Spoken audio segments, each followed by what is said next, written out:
Bonjour à tous et bienvenue dans une nouvelle vidéo. Alors aujourd'hui je reviens pour vous parler des tendances mode 2019, non, des tendances mode 2020-2021 pour cet hiver. C'est un truc que j'ai vu qui revenait souvent, c'est les gilets de laine sans manches qui se mettent avec généralement une chemise en dessous, etc.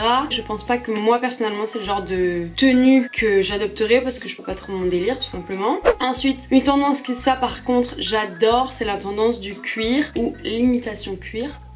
Que ce soit en pantalon, en manteau, surtout des longs manteaux effet cuir, je trouve ça super beau. Donc les manteaux effet cuir, je trouve qu'en fait est super cool parce que ça permet de créer des looks, total look noir monochrome, mais en faisant des différences de matière et donc du coup en alternant les matières, et ce que ça donne un peu plus de vie, un peu plus de punch à la tenue. Donc vraiment ça, le combo, par exemple un long manteau en cuir avec un petit col roulé noir, qu'on voit justement la différence des matières, je trouve ça super beau. Si vous avez envie de vous laisser tenter par un manteau en cuir ou en imitation cuir, enfin pas ou, choisissez plutôt l'imitation cuir. Valeur sûre parce qu'en plus je pense que c'est le genre de pièce qui au fur et à mesure des années ne va pas devenir complètement démodée. Ensuite, grosse tendance aussi cette année, c'est une tendance qui revient quasiment chaque année parce que ça donne direct le ton de la nouvelle saison automnale, c'est les carreaux, enfin l'imprimé carreaux, et ici je dirais même plus les gros carreaux. C'est super fort la mode, on en a vu beaucoup, des espèces de vestes sur chemise là à carreaux que tu peux mettre au-dessus d'une tenue, et pareil encore une fois, si jamais t'es habillé très simple mais que tu rajoutes cette veste là,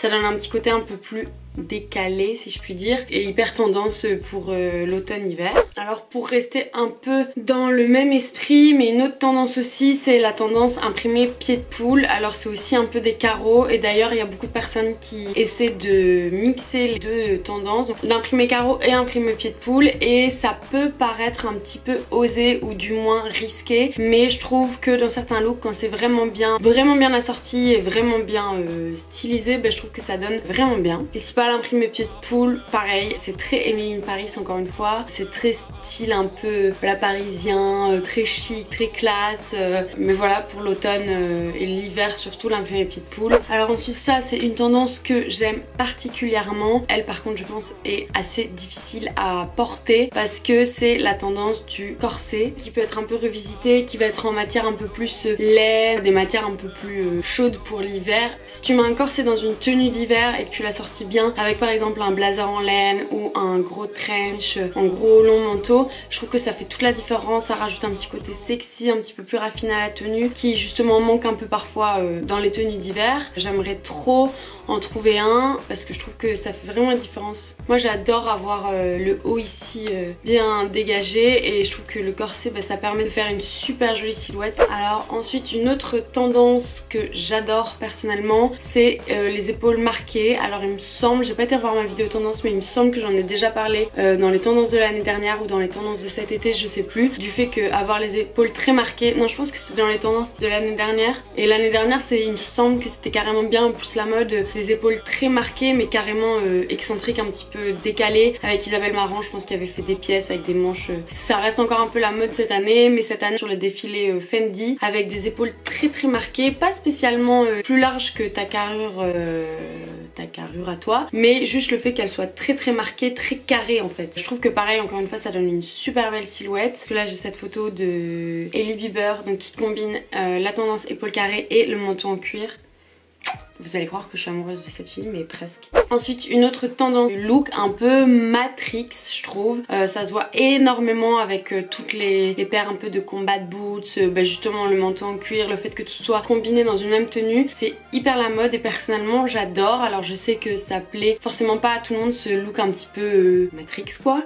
Une qui le porte super bien, c'est Bella Hadid, grosse adepte de ce look un peu Matrix. Alors elle est forte pour le rendre tout autant sexy et bien justement mixer et matcher toutes ces pièces et ces matières pour donner un look tout coordonné. Enfin bref, je vous mettrai les images, mais je trouve qu'encore une fois ce look Matrix il est hyper cool, hyper beau, et qu'encore une fois c'est toutes des pièces qui séparément peuvent être mises avec d'autres looks. Je galère un peu avec ce rime en ce moment, mais voilà quoi. Ensuite, un peu dans le même esprit, du look Matrix. C'est la matière un peu vinyle, latex même. Quand je suis partie à Malte, j'étais avec Ophéline, et Ophéline qui me disait tout le temps, elle suit Yves Saint Laurent sur les réseaux, et donc qui se rendait compte tout le temps qu'il y avait de plus en plus de matière latex dans les shootings Yves Saint Laurent et dans leur collection. Et c'est vrai que c'est une tendance qui s'est de plus en plus développée aussi. Le latex et la matière vinyle, donc imitation latex, inspiration. Le pantalon vinyle, je l'avais vu dans la vidéo de Hailey Bieber, dans sa sélection de tenues pour le magazine Vogue, et je trouve qu'un pantalon comme ça, encore une fois, quand tu t'habilles en look monochrome noir ou quoi, bah, ça permet de pouvoir mettre des différences de matière et que donc le look soit moins monotone. Et donc voilà, j'en ai commandé un sur Vinted, mais de toute façon je vous ferai d'office un haul Vinted. Alors une autre tendance que j'adore, qu'on a vu un peu dans le défilé Jacquemus de l'année dernière là avec Gigi Hadid et son Air Flip, Laetitia Casta et tout dans ce défilé là, je sais plus comment il s'appelle. C'est la tendance du layering, hyper pratique cette tendance pour l'hiver, parce que c'est simplement le fait de superposer plusieurs pièces et donc de créer une tenue en... je sais pas comment expliquer ça mieux que ce que je viens de le faire là. C'est juste tu superposes plusieurs pièces qui se mettent d'habitude tout seul. Allez, un sous-pull avec une chemise au-dessus et puis peut-être un petit gilet, ou un sous-pull, une chemise, un blazer, enfin vous comprenez un peu le délire. C'est le fait de superposer plusieurs pièces pour créer des tenues. En plus d'être super beau, c'est super pratique quoi, ça te permet d'avoir des couches sur toi et du coup d'avoir bien chaud. Alors le manteau style un peu femme fatale, je sais pas comment l'appeler autrement que ça. La fourrure, fausse fourrure encore une fois, au niveau du col et au niveau des manches. Ça a été vu sur le défilé l'an 20. Super look d'ailleurs encore une fois de Bella Hadid, magnifique. Mais donc c'est revenu à la mode ça encore une fois. Alors ensuite une autre tendance hyper facile, c'est la tendance du manteau long. C'est super pratique encore une fois, mais pas juste long niveau genou quoi, vraiment long niveau cheville, qui peuvent te recouvrir entièrement. Alors soit ils peuvent être plus en style un peu blazer mais super archi méga long, soit ils peuvent être un peu oversized avec justement les épaules pas marquées du tout. Il y a la tendance du pantalon palazzo, fort resserré à la taille avec les jambes évasées. Je trouve ça super bon encore une fois comme tendance, ça marque hyper la taille, ça fait des longues jambes. Si jamais t'as envie d'accentuer cet effet jambe de biche, tu peux rajouter une paire de talons. Vraiment cette tendance pantalon palazzo, je trouve ça super beau. Le fait de pouvoir avoir différentes matières aussi dans ton pantalon.